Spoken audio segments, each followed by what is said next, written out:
प्रिय छात्र एवं छात्राओं, सामान्य हिंदी कक्षा 12 में आपका स्वागत है। आज हम आप लोगों को छायावाद के प्रवर्तक महाकवि जयशंकर प्रसाद जी द्वारा रचित महाकाव्य कामायनी के श्रद्धा सर्ग से चुने हुए छंद द्वारा रचित श्रद्धा मनु नामक पाठ का दूसरा भाग पढ़ाएंगे। मुझे आशा है पहले भाग का वीडियो जो दिया था मैंने वो अच्छी तरह समझ गए होंगे। आज आप लोगों के समक्ष दूसरा भाग प्रस्तुत कर रहा हूँ। देखिए, इस पाठ में प्रसाद जी ने, जैसा कि मैंने पिछले वीडियो में बताया था, जब प्रलय आ जाने से संस्कृति का विनाश हो गया था तो एक नई सभ्यता का विकास हुआ। वो विकास श्रद्धा और मन के द्वारा हुआ था। इस पाठ में भी दूसरे भाग में श्रद्धा की सुंदरता और श्रद्धा के माध्यम से जीवन से निराश मन को कर्म का संदेश दिया गया है और नारी को पुरुष की प्रेरक शक्ति बताया है। तो आगे चलते हैं। पिछली वीडियो में मैंने आप लोगों को 10 पद्यांश की व्याख्या की थी। आज आप लोग सेकेंड वीडियो में 11वां पद्यांश पढ़ेंगे। आइए इसमें देखते हैं क्या है। लगे कहने मधु सहित विषाद, मधुर मारुत से ये उच्चवास, अधिक उत्साह तरंग आवाज, उठाते मानस में साविलास, किंतु जीवन कितना निरुपाय, लिया है देख नहीं संदेह, निराशा है जिसका परिणाम, सफलता का वैकल्पिक गेह। देखिए, इस पंक्तियों में प्रलय के बाद श्रद्धा और मन को निर्जन स्थान में मौन बैठे हुए मनु को श्रद्धा प्रेरणा देती है और मनु के द्वारा कहे गए कथनों पर अपनी प्रतिक्रिया व्यक्त कर रही है। तो आइए देखते हैं। लगे कहने मनु सहित विषाद, मधुर मारुत से ये उच्चवास। विषाद, विषाद माने होता है दुख। मधुर मारुत माने आनंददायक पवन या हवा। उच्चवास, उच्चवास माने होता है सांस के रूप में वायु का आना जाना। तो इस दो लाइनों का भावार्थ होगा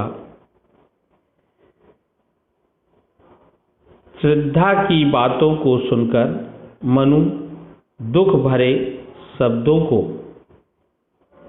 कहते हैं कि शीतल मंद पवन की तरह सुखद प्रतीत होने वाले तुम्हारे ये उच्छ्वास निश्चय ही आनंद प्रदान करने वाले हैं। अधिक उत्साह तरंग आवाज उठाते मानस में शाविलास। आवाज माने होता है बाधा रहित, मानस माने हृदय, और शाविलास माने कीड़ा सहित। तो आइए देखते हैं क्या अर्थ है इनका। अधिक उत्साह तरंग आवाज उठाते मानस में शाविलास, माने इनके परिणाम स्वरूप मन में निरंतर ही उत्साह की तरंगें हिलोरे ले रही हैं। आगे देखें।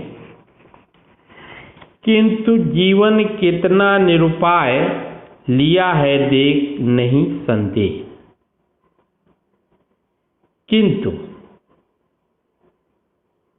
लेकिन श्रद्धा कह रहे, मनु कह रहे हैं कि लेकिन इस सत्य को भी नहीं झुठलाया जा सकता है कि मनुष्य का जीवन विषाद से परिपूर्ण है और वह उनके सम्मुख विवश और असहाय है। लिया है देख नहीं संदेह। मनु कहते यह मैं अच्छी तरह जान गया हूं, इसमें तनिक भी संदेह नहीं है। निराशा है जिसका परिणाम सफलता का वह कल्पित गेह। कल्पित गेह माने कल्पना का घर। मनु कहते हैं कि हम जीवन में अनेक सफलताओं की कामना करते हैं, लेकिन सच्चाई तो यह है कि हमें उन सब का परिणाम एकमात्र निराशा के रूप में ही प्राप्त होता है। अतः कहा जा सकता है कि हमारा जीवन सफलता की कल्पनाओं का घर है। अब 12वां पद देखते हैं। कहा आगंतुक ने साह स्नेह, अरे तुम कितने हुए अधीर, हार बैठे जीवन का दांव, जीतते मरकर जिसको भी। तप नहीं केवल जीवन सत्य, करुण यह क्षणिक दीन अवसाद, तरल आकांक्षा से है भरा, सो रहा आशा का आह्लाद। देखिए इस पद में श्रद्धा निराशा में डूबे हुए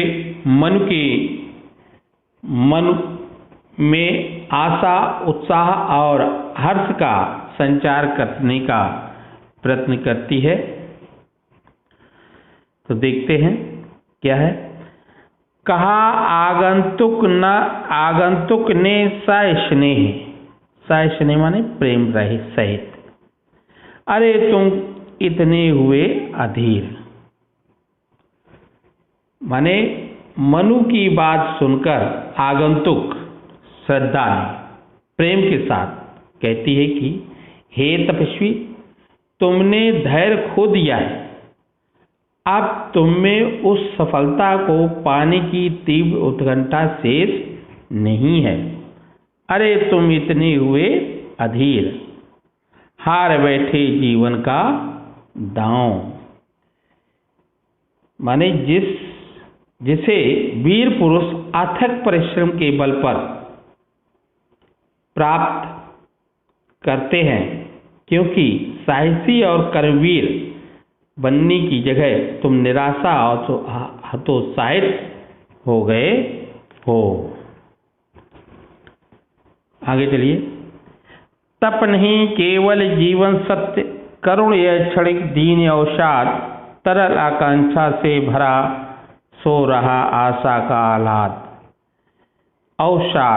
अवसाद माने होता है दीनता, आकांक्षा माने क्रिया, क्रिया प्रति क्रिया माने इच्छा। तप नहीं केवल जीवन सत्य, करुण यह क्षणिक दीन अवसाद। अवसाद माने दीनता, माने हे श्रद्धा कह रही है, हे तपस्वी, केवल तपस्या को जीवन का ध्येय बनाना कदापि उचित नहीं है, क्योंकि जीवन का सत्य तपस्या नहीं है। आगे चलिए। तरल आकांक्षा से भरा सो रहा आशा का आह्लाद। तुम जिस करुणा और दीनतापूर्ण दुख की स्थिति में जी रहे हो वह अवलंब ही समाप्त होने वाली है, वह तुरंत समाप्त होने वाली है। कहने का भाव ये है कि वास्तव में मानव जीवन आशा, उत्साह और खुशियों से भरपूर है, बस आवश्यकता है उसे जगाने की। माने श्रद्धा कहती है, इसलिए पूरे उत्साह के साथ आशान्वित होकर के जीना चाहिए।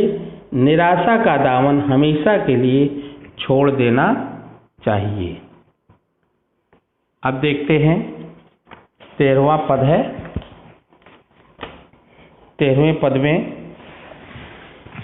प्रकृति के यौवन का श्रृंगार करेंगे कभी न बासी फूल, मिलेंगे वे जाकर अतिशीघ्र, आह उत्सुक है उनको धूल।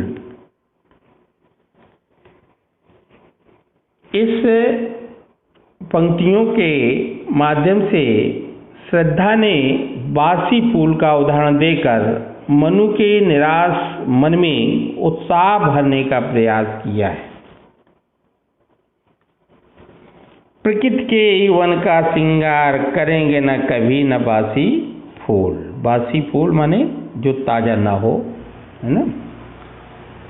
तो श्रद्धा निराश मन को समझाते हुए कहती है कि प्रकृति की शोभा कभी भी बासी अथवा मुरझाए हुए फूल नहीं बढ़ाते। जो फूल ताजे हो और खिले हुए हो उन्हीं की सुंदरता और खुशबू से बाग बगीचे अथवा वन सुशोभित होते हैं। मिलेंगे वो जाकर अतिशीघ्र, आहा उत्सुक है उनको धूल। उत्सुक माने होता है लालायित, धूल माने मिट्टी, विनाश, है ना। तो यहाँ पर श्रद्धा कह रही है कि डाल से टूटे हुए मुरझाए फूलों का तो बस एक ही परिणाम होता है, वह है धूल में मिलकर अपना अस्तित्व समाप्त कर लेना। कहने का भाव ये है कि मानव को निराशा और आक्रमणता त्याग कर आशा उद्यम के सहारे अपने जीवन को सार्थक बनाना चाहिए। आगे चलते हैं, 14वां पद देखते हैं। एक तुम यह विस्तृत भूखंड, प्रकृति वैभव से भरा आनंद, कर्म का भोग, भोग का कर्म, यही जड़ का चेतन आनंद। अकेले तुम कैसे असहाय यजन कर सकते हो तुच्छ विचार, तपस्वी आकर्षण से हीन कर सके नहीं आत्म विस्तार। देखिए, इन पंक्तियों में श्रद्धा मनु को कर्मयोगी बनाने के लिए प्रेरित कर रही है और श्रद्धा निराशा से भरे हुए मनु के मन में आशा का दीप जलाना चाहती है। तो इसके अर्थ को समझे। एक तुम यह विस्तृत भूखंड, प्रकृति वैभव से भरा अमंत। विस्तृत माने विशाल, भू माने पृथ्वी धरती, खंड माने टुकड़ा, वैभव माने संपदा, आमंद माने प्रयत्नशील। तो इसका भावार्थ देखते हैं। देखिए, श्रद्धा कहती है कि एक ओर तुम हो कि बस निराशा और असफलता की ही बातें करते रहते हो, और दूसरी ओर प्राकृतिक संपदाओं से परिपूर्ण यह विस्तृत भूभाग है, प्रकृति वैभव से भरा अनंत है, जो हमें नित्य आशाओं और उत्साह से भरकर कर्मवीर बनाने का संदेश देता है। कर्म का भोग, भोग का कर्म। देखिए, इस लाइन को बहुत अच्छे तरह से समझे। इसमें इसका बड़ा गूढ़ अर्थ है। कर्म का भोग और भोग का कर्म। इसी पर महाभारत में भगवान कृष्ण ने गीता का भी उपदेश दिया है। तो इसको अच्छे तरह समझेंगे। कर्म का भोग, भोग का कर्म। हमें अपने कर्म के अनुसार ही फल की प्राप्ति होती है। हमारे इस जन्म में किए गए अच्छे या बुरे कर्मों के आधार पर ही अगले जन्म में ही सुख या दुख का भोग करते हैं। इसलिए हमें निष्काम कर्म करना चाहिए, अर्थात फल की इच्छा को त्याग कर कर्म करना चाहिए। यही जड़ का चेतन आनंद। जड़, जड़ माने स्थिर, स्थिर। पेड़, इसके भावार्थ को देखते हैं। पेड़ पौधे जिन्हें जड़ माना गया है, ये जड़ प्रकृति का चेतन आनंद है। अतः हमें प्रकृति से सीख लेकर के अपने जीवन को कर्म में लगाए रखना चाहिए। आगे चले। अकेले तुम कैसे असहाय यजन कर सकते हो तुच्छ विचार। इसके बाद श्रद्धा मनु के कहे पूर्व कथन को दोहराते हुए कहती है कि तुम्हारा कहना है कि मैं अकेला और असहाय हूँ। अकेले तुम कैसे असहाय, किंतु तुम ही सोचो, क्या ऐसे व्यक्ति द्वारा किया गया यज्ञ कभी सफल हो सकता है जो अकेला उत्साहहीन हो? क्या तुम्हारे द्वारा तुम अकेले नहीं हो? तपस्वी, आगे देखते हैं। यजन कर सकते हो तुच्छ विचार, तपस्वी आकर्षण से हीन कर सकते नहीं आत्म विस्तार। माने कहने का भाव है कि तुम अकेले नहीं हो और अकेले तुम यज्ञ भी नहीं कर सकते हो और उसमें सफल भी नहीं हो सकते हो। जो अकेला उत्साहहीन हो, क्या तुम्हारे द्वारा अकेले यज्ञ करने से तुम्हारे तुच्छ विचार पुष्ट नहीं होते? यज्ञ करने के लिए दौरान पत्नी का होना अति आवश्यक है। तपस्वी आकर्षण से हीन कर सके नहीं आत्मविस्तार। आत्मविस्तार माने अपनी उन्नति। तो इसके अर्थ को समझते हैं। हे तपस्वी, दीनहीन विचारों से व्यक्ति अपनी उन्नति नहीं कर सकता है, कदापि नहीं कर सकता है, संभव ही नहीं है। इसलिए तुम्हें जीवन से विरत रहकर जीने की इच्छा त्याग देनी चाहिए, तभी तुम्हारी उन्नति संभव है। अब अगला पद है 15वां पद, इसको देखें। समर्पण लो सेवा का सार, सजल संस्कृति का यह पतवार। आज से यह जीवन उत्सर्ग इसी पद तल में विगत विकार। बनो संस्कृत के मूल रहस्य, तुम्ही से फैलेगी यह बेल। विश्व भर सौरभ से भर जाए, सुमन के खेलो सुंदर खेल। तो देखिए, इस पद में श्रद्धा मन के सामने आत्मसमर्पण करती है ताकि दोनों मिलकर संपूर्ण मानवता की सेवा कर सके। तो आइए इसके अर्थ को समझते हैं। समर्पण लो सेवा का सार, सजल संस्कृत का यह पतवार। समर्पण लो सेवा का सार, सार का मतलब होता है मूल तत्व, माने निचोड़।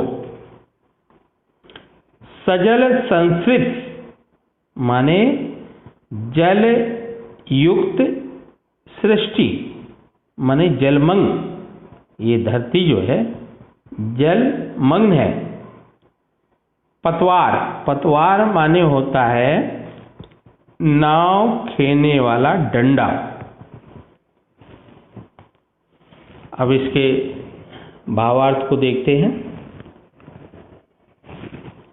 समर्पण लो सेवा का सार, सजल संस्कृत का यह पतवार। कि हे मनु, तुम्हारे द्वारा मेरा समर्पण स्वीकार कर लेने से हम संपूर्ण मानव जात की सेवा कर सकेंगे, जो कि मनुष्य के लिए मुख्य है।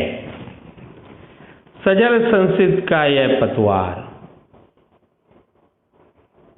इस प्रकार मेरा सेवा कर्म इस जलमग्न संसार हेतु पतवार बनकर लोक कल्याण में सहायक होगा। आज से यह जीवन उत्कर्ष इसी पद तल में विगत विकार। तुम्हारे पिछले दोषों को भूलकर आज से मैं अपना जीवन तुम्हें सौंप रही हूँ, तुम्हें निछावर कर रही हूँ। उत्सर्ग माने निछावर। इसी पद तल विगत विकार माने तुम्हारे पिछले दोषों को भुला करके मैं आज अपने आप को तुम्हें निछावर कर रही हूँ। आगे चलिए। बनो संस्कृत के मूल रहे, तुम्ही से फैलेगी यह बेल। माने श्रद्धा आगे कहती है, हे तपस्वी, मुझे अपनाकर सृष्टि को आगे बढ़ाने में सहायक बनो और इस रहस्यों अर्थात जीवन मरण के सच का साक्षात्कार करो। तुम्ही से फैलेगी यह बेल। बेल माने लता, है ना, मनुष्य रूपी मानवता रूपी लता बेल। माने श्रद्धा कह रही है तुम्हारे द्वारा ही सृष्टि की बेल जीवन पा सकेगी। विश्व भर सौरभ से भर जाए, सुमन के खेलो सुंदर खेल। माने सृष्टि के सुंदर खेलों को खेलने से संपूर्ण विश्व मानव रूप सुगंधित पुष्पों से सुभाषित हो उठेगा और प्रकृति खुश होकर के झूमने लगेगी। आगे चलिए 16वां पद देखते हैं। और यह क्या तुम सुनते नहीं विधाता का मंगल वरदान, शक्तिशाली हो विजयी बनो विश्व में गूंज रहा जयगान। डरो मत अरे अमृत संतान, अग्रसर है मंगलमय वृद्धि। पूर्ण आकर्षण जीवन केंद्र, खिंच आवेगी सकल समृद्धि। देखिए इस पंक्तियों में श्रद्धा मनु से कहती है कि तुम सृष्टि के सृजनकर्ता हो और नवीन मानव सृष्टि का के प्रवर्तक बनने की प्रेरणा देती है। श्रद्धा कहती है और यह क्या तुम सुनते नहीं विधाता का मंगल वरदान। विधाता माने होता है ईश्वर, मंगल वरदान माने शुभ आशीर्वाद, है ना। तो श्रद्धा कहती है मनु से,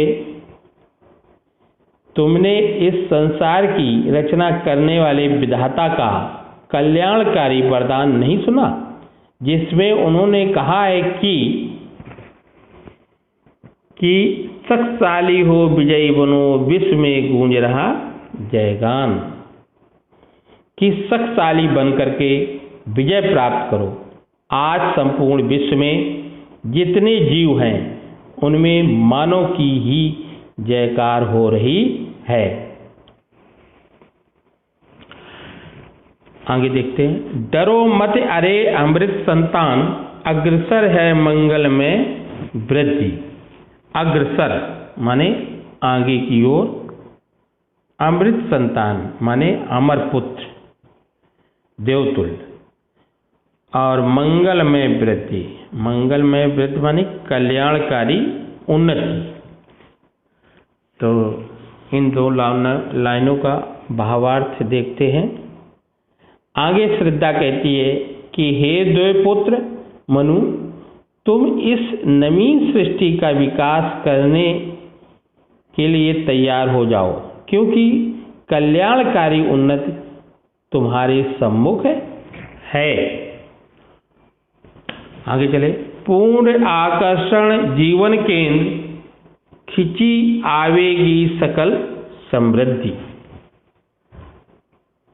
श्रद्धा कहती है, अतः सभी सुख संपदा और वैभव स्वयं ही तुम्हारे सम्मुख उपस्थित हो जाएगी।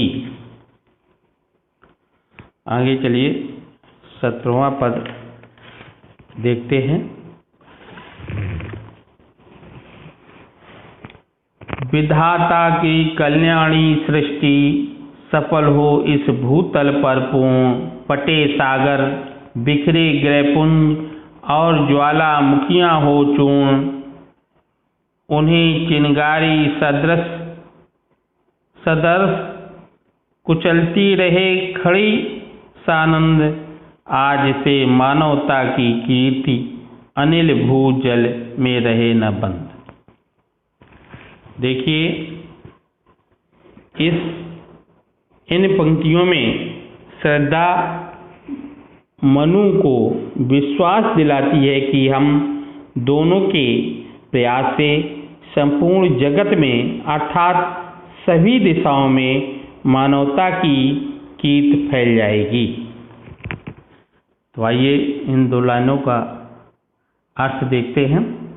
विधाता की कल्याणी सृष्टि सफल हो इस भूतल पर पूर्ण। भूतल माने होता है धरातल। श्रद्धा कहती है कि मानो सृष्टि संसार के समस्त जीव जंतुओं एवं प्रकृति के लिए कल्याणकारी है। पटे सागर बिखरे ग्रहपुंज और ज्वालामुखियों से हो चूर्ण। पटे माने भर जाए। ग्रहपुंज माने ग्रहों का समय। तो इसके अर्थ को समझते हैं। सृष्टि क्रम को आगे बढ़ाने से मानव शक्ति के द्वारा चाहे समुद्र उफना जाए, सागर पट जाए, है ना, समुद्र उफना जाए, सागर फट जाए, लेकिन मानव शक्ति के द्वारा सारे उफनाते समुद्रों पर नियंत्रण कर लिया जाएगा। सारे ग्रह नक्षत्र चारों ओर फैलकर मानव का गुणगान करेंगे। मानव शक्ति ही ज्वालामुखियों को शांत करेगा। आगे चलते हैं। उन्हें चिनगारी सादृश संदर्भ कुचलती रहे खड़ी सानन। माने प्रकृति आपदाओं पर विजय पाकर उनसे होने वाली हानियों से समस्त जीवों की रक्षा करेगा। आज से मानवता की कीर्ति अनिल भूजल में रहे न बंद। माने सृष्टि क्रम को आज से वायु, पृथ्वी एवं जल जैसे प्राकृतिक तत्व भी संपूर्ण विश्व में फैलाने वाले मानवता के यश को नहीं रोक पाएंगे। अब देखिए 18वां पद है। जलद के फूटे कितने उत्स, द्वीप कच्छप डूबे उतराएं, किंतु वह खड़ी रहे दृढ़ मूर्ति, अभ्युदय का कर रही उपाय। देखिए 18वें पद में ये 4 लाइनें हैं। इन 4 लाइनों में का भाव ये है कि प्रलय अर्थात पृथ्वी के जलमग्न होने की बात का उल्लेख करते हुए श्रद्धा मनु को समझाती है कि जलद के फूटे कितने उत्स, दीप कच्छप डूबे उतराएं। भीषण प्रलय में समुद्र के बहुत से स्रोत फूट गए थे, जिससे द्वीप सहित कछुआ आज समस्त जीव डूबने और बहने लगे थे, किंतु वह खड़ी रहे दृढ़ मूर्ति, अभ्युदय का कर रही उपाय। अभ्युदय माने उन्नति, अभ्युदय माने उन्नति। माने श्रद्धा कहती है इसके बावजूद मानवता की रक्षा और उत्थान हेतु नवीन प्रयास जारी है। मानवता की दृढ़ मूर्ति के रूप में स्वयं हम दोनों यहाँ तक एक साथ विद्यमान हैं। वर्तमान में हम दोनों आज भी जीवित हैं। अब देखिए 19वां पद है लास्ट। शक्ति के विद्युत कण जो व्यस्त विकल बिखरे हैं, हों निरुपाय, समन्वय उसका करें समस्त, विजयिनी मानवता हो जाए। देखिए इस पद में श्रद्धा ने मनु को मानवता की विजय का प्राप्त करने का उपाय बताया है। देखते हैं। शक्ति के विद्युत कण जो व्यस्त विकल बिखरे हों निरुपाय। विद्युत कण माने बिजली के कण, विकल माने बेचैन, निरुपाय माने बिना उपाय के। कहने का भाव यह है कि श्रद्धा कहती है कि इस सृष्टि की रचना शक्तिशाली विद्युत कणों से हुई है, किंतु जब तक विद्युत कण अलग अलग हो करके भटकते हों तब तक ये शक्तिहीन होते हैं। समन्वय उसका करें समस्त, विजयी मानवता हो जाए।